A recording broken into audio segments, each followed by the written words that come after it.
In today's video, we talk about Zeraora. In the Duraludon patch, Zeraora's Volt Switch got buffed. Now that the return dash is gonna do 50% increase of damage, which is actually huge on paper, but we're gonna find out and see in game how powerful it's gonna actually be. So you got your basic jungler clear, get this done, and then head for the gank. Getting down this crab, we're gonna have the gank in the bottom lane. I can see Squavet on our jungle for some reason, so I decided to go help Mr. Niet over here, and his focus band's gonna proc. It's gonna be a long shot.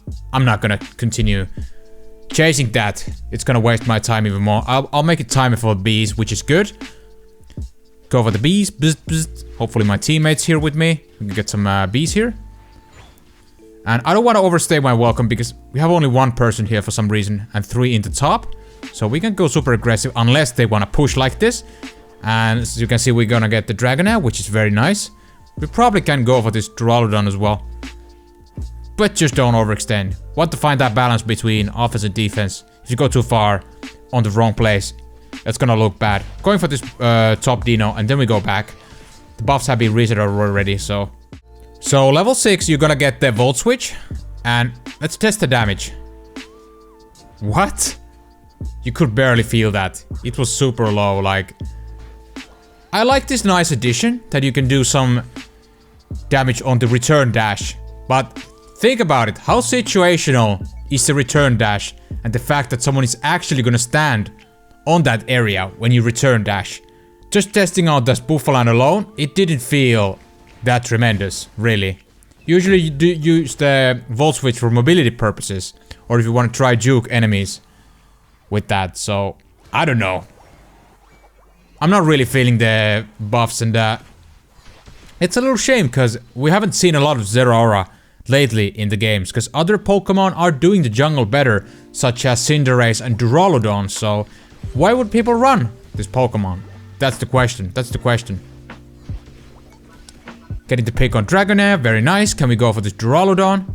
We should be able to get this done. I'm already level 8, gonna have my Discharge. I think it pairs well with Volt Switch, so that's why I'm running these two abilities.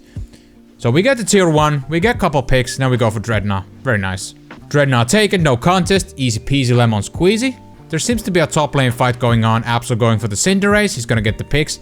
We are really dominating this, XP wise at least. We do have lost our tier 1 on the top, but that's fine, like, keep farming until the next Dreadnought is up.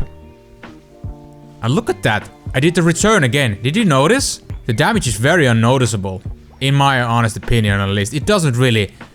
I can't really feel the oomph behind these changes. Kinda disappointing if I have to be honest with you. So, little fight breaks in top lane. I'm gonna go do some helping hand here.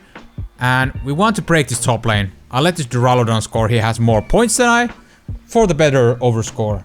So keep farming, keep farming. You don't want to necessarily take unnecessary fights. You have to have a motive when you want to take fights. Usually, if you just fight, it has to be either revolving around Dreadnought or Rotom or Zapdos, some kind of big objective, you know? Or just to get a lot of points in general.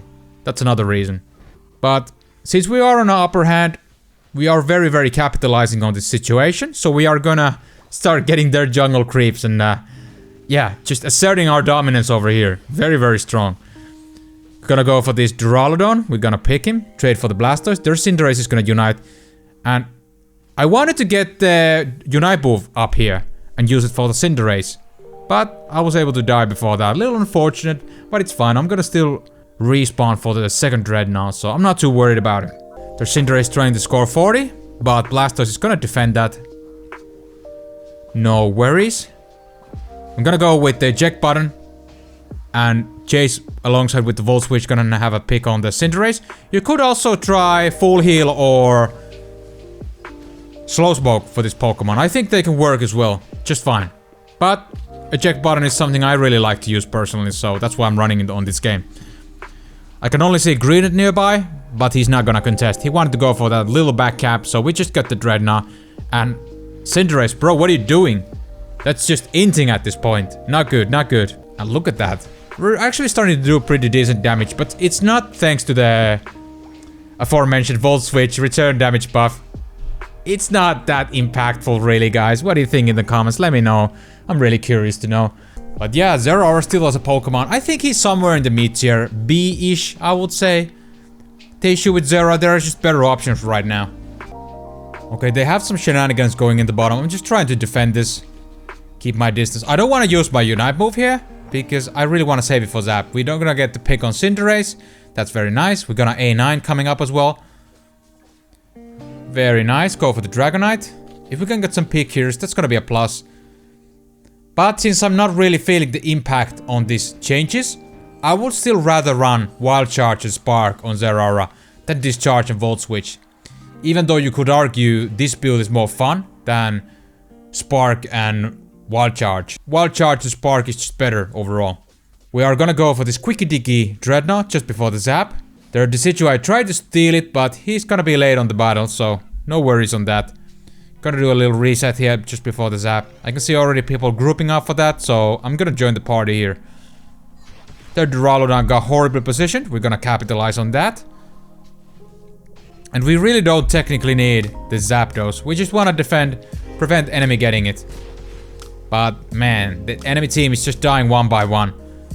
Really, really sad moment. The Rotom actually went through on this one, so you could argue that this was our Zap.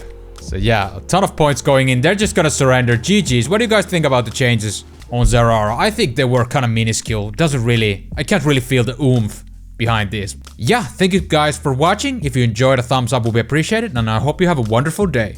Peace.